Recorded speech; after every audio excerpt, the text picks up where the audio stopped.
Hi, friends. Let us understand this circuit step by step in very simple words. This is an op-amp-based RC circuit where the input signal VE goes through a resistor R1 and a capacitor C before entering the inverting input of the op-amp. The non-inverting input is connected to ground, so this is an inverting amplifier configuration. Because a capacitor is present in the input path, this circuit becomes frequency dependent. At low frequency, the capacitor offers high opposition, so very little signal reaches the op-amp and the output is small. At higher frequency, the capacitor allows more signal to pass, so the output increases.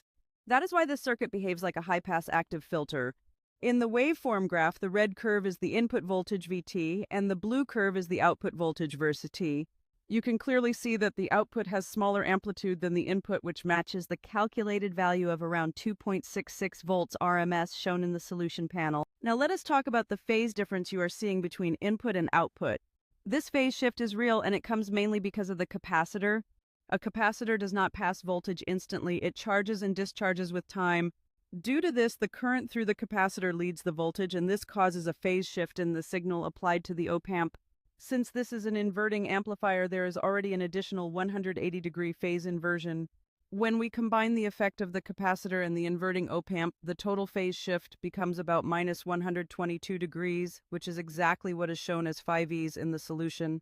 If you apply a sine wave input, you will still see a phase difference, but the amount of phase shift depends on frequency. At very high frequency, the phase shift due to the capacitor becomes small and the output will appear almost inverted but aligned in time.